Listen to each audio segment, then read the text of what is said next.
Welcome to our practical lab presentation for Practical 10, Operation of Refrigeration System. Our lecturer is Dr. Muhammad Yusuf bin Harun and our demonstrator for this experiment is Mr. Johar Musidi Abdul Wahab. This experiment was conducted on the 15th of January 2025. Allow me to introduce the members of Group 10. First and foremost, my name is Vanya Arulmadi. My matrix number is 224385. I work alongside Siahan Michael Goklas, 218551, and Muhammad Izul Iqmal, 223602. In this presentation, we will be presenting and covering the main topics that are usually discussed in our lab report. We will start with our abstract, introduction to the experiment, objectives, procedure for the experiment, results and discussion, and end with the conclusion and recommendation. We will begin our presentation with the explanation of the abstract for our report. So the abstract covers few main things. First, it gives the general background for the experiment, the specific background focusing on refrigeration system, the knowledge gap that we experience, what we are showing in this report, the results, and finally the implications of this report. So the abstract says that the refrigeration systems are essential in various applications, relying on thermodynamic principles to transfer heat between the spaces. Key components such as the evaporator and condenser facilitate heat absorption and rejection, making their analysis crucial for understanding system performance. However, practical experience in evaluating heat transfer and applying thermodynamic calculations is often limited. This report investigates the operation of a refrigeration system using the refrigeration cycle demonstration unit R633 by analyzing heat transfer in the evaporator and condenser and calculating system performance using thermodynamic principles. Results indicate that the rate of heat transfer in the condenser is much higher than in the evaporator, demonstrating the practical application of theoretical knowledge. These findings enhance students' understanding of refrigeration systems, bridging the gap between theory and practice. Introduction. Now, first of all, a refrigerator is known as a complex engineering system that combines two fundamental laws of thermodynamics, which is the first and second law.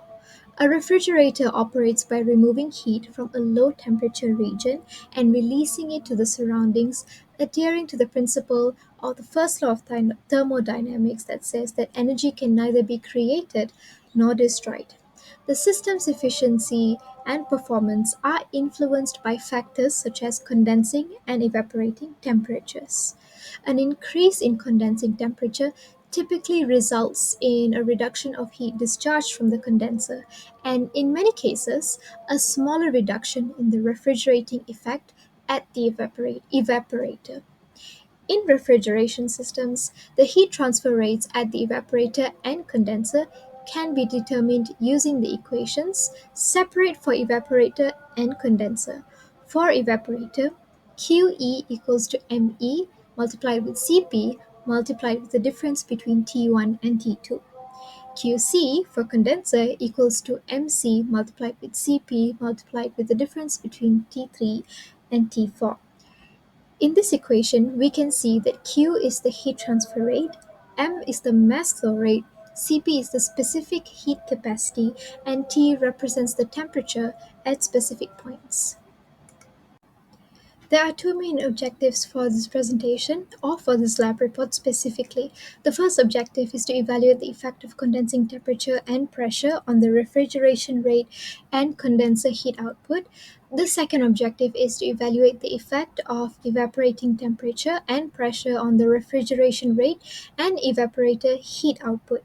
Basically, we can summarize these objectives in terms of manipulated variable and responding variables. There are four manipulated variables, which is the temperature for condenser and evaporator, as well as the pressure for condenser and evaporator. And the responding variables, there are three. The first is refrigeration rate.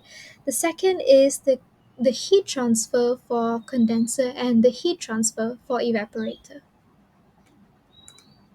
Now, Take a look at the overall diagram for the refrigeration cycle demonstration unit.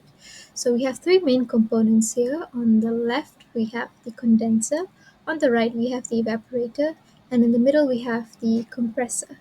So a little amendments have been made to the original diagram, whereas T1, T2, and T3 temperatures are recorded within the area of the condenser, whereas T4, T5, and T6 temperatures are recorded within the area of the evaporator. Slightly different than the temperature labels that are mentioned in the lab manual. So the equipment and material that we use for this practical test, only one which is refrigeration cycle demonstration unit R633. And below of the equipment, there are parameters for refrigeration cycle demonstration unit R633. The parameter that we want to observe is evaporator gauge pressure, and then there is evaporator temperature, evaporator water flow rate, evaporator water inlet temperature, then and outlet temperature, and then there are condenser gauge force pressure, compressor discharge temperature, condenser temperature, condenser water flow rate, condenser water inlet temperature, and water outlet temperature. Now we enter for procedure to start our demonstration in practical 10. So uh, the first one is to determine normal operations. First, the schedule drawing of the refrigeration system is shown in figure 4.2. Uh, there is a picture, the next right, and this is the refrigeration system shown in figure 4.2 and figure 5. Then second is check all the valves in closed positions. And then first turn on the cooling water supply and switch on the power to start the unit. And then open the valves indicated in figure 5 in the below right. But for normal operation, this allows vapor to be drawn from the evaporator by the compressor and for the condensed liquid to return to evaporator from the condenser. Then 5 is turn on the water supply to the unit and adjust the control valve on the evaporator, water flow meter, and condenser water flow meter to give approximately 20 to 30 gram per second. And the last one is turn on the main switch and the compressor will start and the two internal lamps will light. And part B, air venting. First, what happens to do is a fan valve is situated on the top of the condenser and this allows air that has been admitted to the system to be safely vents into void inside the instrument panel. Second, to vent air from the condenser, increase the condenser pressure to approximately uh, 50 kilonewton over meter square or in Pascal above atmospheric pressure. Third, close the control valve on the condenser water flow meter. This is will cause the condenser pressure to rise. Fourth, once the 50 Pascal is reached, the fan valve should be briefly open and the gas will make sounds uh, when entering the void inside the panel. And last one is close the valve well before the gas pressure until it reaches 0 kilonewton over meter square. And the last one is our main experiment. First that we have to do is find the heat transfer at different condensing and evaporating temperature. Second, degree the relationship between the heat transfer with condensing and evaporating temperature. Third, explain the relationship between the pressure and temperature in the condenser. And explain the relationship between the pressure and temperature in the evaporator. And last one, compare the situation with heat pump with heat pump principle. So this is the result that we got a experimental. We did an experiment at the 5 times. We can see that the absolute condenser. We got in experiment 1 is 29, and then in experiment 2 we get 26, and then in experiment 3 we get 22, experiment 4 18, and experiment 5 is 14. For condenser gauge pressure, we got uh, value in 41, and similarly with absolute evaporator, we and evaporator gauge pressure, we got the same value, 25 and minus 100 respectively. Then for the compressor power input, uh, we got 172 in first experiment, and then 167 in second, and then 160 in both experimental and fourth, and then the last one is 157 in experiment fifth. And the last one is temperature T1. Uh, we got 24.6 and 25.0 in experiment 1 and experiment 2, both respectively.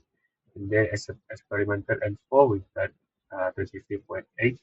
Then last one in experiment 5, we got 26. Then we continue in temperature T5. We got uh, 24.6 in first experiment, and then 25.2 in second experiment, 25.8 in experiment 3, 26.2 in both experiment 4 and 5. And uh, continue in temperature T6 with 25.8 in experiment 1, 27.3 in experiment 2, 29.4 in experiment 3, 32 in experiment 4, and 31.6 in experiment 5. For temperature T3, we got 31.6 in experiment 1, 34.8 in experiment 2, 38 in experiment 3, 39 and 40 in experiment 4 and 5 respectively. In temperature T4, uh, we got the same value constant for experiment 1 and 5, which is in 36. And move on in temperature T2, we got 28 and 29 in experiment 1 and 2 respectively. And then for both experiment 3 and 4 with the 27, sorry, for 3, experiment 3, 4, and 5, we got 27. And last one is temperature in T7. For experiment 1, we got 29, experiment 2, and experiment 3, we got 41 and 42, both respectively. And last one for N5, we got 46 and 48.5, both respectively. Moving on, let's discuss the results of our experiment. According to the table, we observe a significant drop in absolute temperature from 29 degrees Celsius to 14 degrees Celsius. However, despite variation at 41 degrees Celsius, 25 degrees Celsius, and negative 100 degrees Celsius, key parameters like condenser gauge pressure, absolute temperature, and evaporator gauge pressure remain unchanged. Additionally, there was a slight fluctuation in the compressor's liquid's value, shifting from 172 degrees Celsius to 157 degrees Celsius. Now, looking at specific temperature trends, T1 and T5 consistently increase, moving from 24.6 degrees Celsius to 26.2 degrees Celsius. T3 also show an upward trend, rising from 31.6 degrees Celsius to 40 degrees Celsius. Interestingly, T4 remained constant at 26 degrees Celsius throughout the experiment. On the other hand, T2 initially declined before peaking at 27 degrees Celsius, and lastly, T7 exhibit a steady increase, reaching a height of 48.5 degrees Celsius. So this observation provide insight into how different parameters influence the system thermal behavior. Now for the main experiment, we have to calculate heat transfer and condenser. So uh, in the table experiment, we got for absolute condenser temperature T4 for the inlet in condenser and temperature T2 outlet into condenser. Now we have to calculate the heat transfer. Uh, we use the formula is mass flow rate times Cp, which is specific heat, time different temperature on left minus inlet. And for the specific heat that we use for calculation is 4.186 joule over gram Celsius, since the absolute condenser is much lower than the absolute condenser in gas over seconds. So to make it easier calculation, I'm using 4.186. That's why the unit in heat transfer rate will be joule over second. And after that, we got calculation. We got the result for experiment one. We got 979.81 and 0 joule over second. And experiment two, we got 957.76. Experiment three, we got 1105.104. Experiment four, we got 979.52. And last one, experiment five, we got 820.46. Similarly, in heat transfer condenser, the formula that we use for compressed transfer and evaporator will be the same for compression heat transfer and condenser. And uh, for heat transfer and evaporator, heat transfer rate at experiment 1 we get 355.81. For experiment 2 we get 418.6. Experiment 3 we get 125.58. Experiment 4 we got 125.58 either, and experiment 5 we got 104.56. Moving on, let's analyze the heat transfer rate in both the evaporator and condenser. Starting with the evaporator, the heat transfer rate QE decreases as the evaporator temperature T6 increases. This happens because higher evaporator temperature reduces heat transfer from water to refrigerant.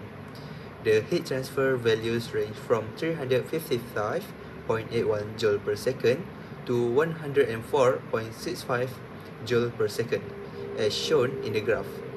Now, looking at the condenser, the heat transfer rate QC initially increases but then declines as the condensing temperature T5 rises. At lower condensing temperature, the heat transfer rate is 679.81 joule per second, whereas at higher temperature it reaches 1105.108 joule per second. This decrease is due to a smaller driving temperature differential, which reduces the overall heat transfer efficiency. So this result illustrates how temperature variation influence heat transfer behavior in both components. Now, let's look at the relationship between pressure and temperature in evaporator and condenser. For the evaporator, the gauge pressure PE remains constant as the evaporator temperature T6 increases, indicating stable operation.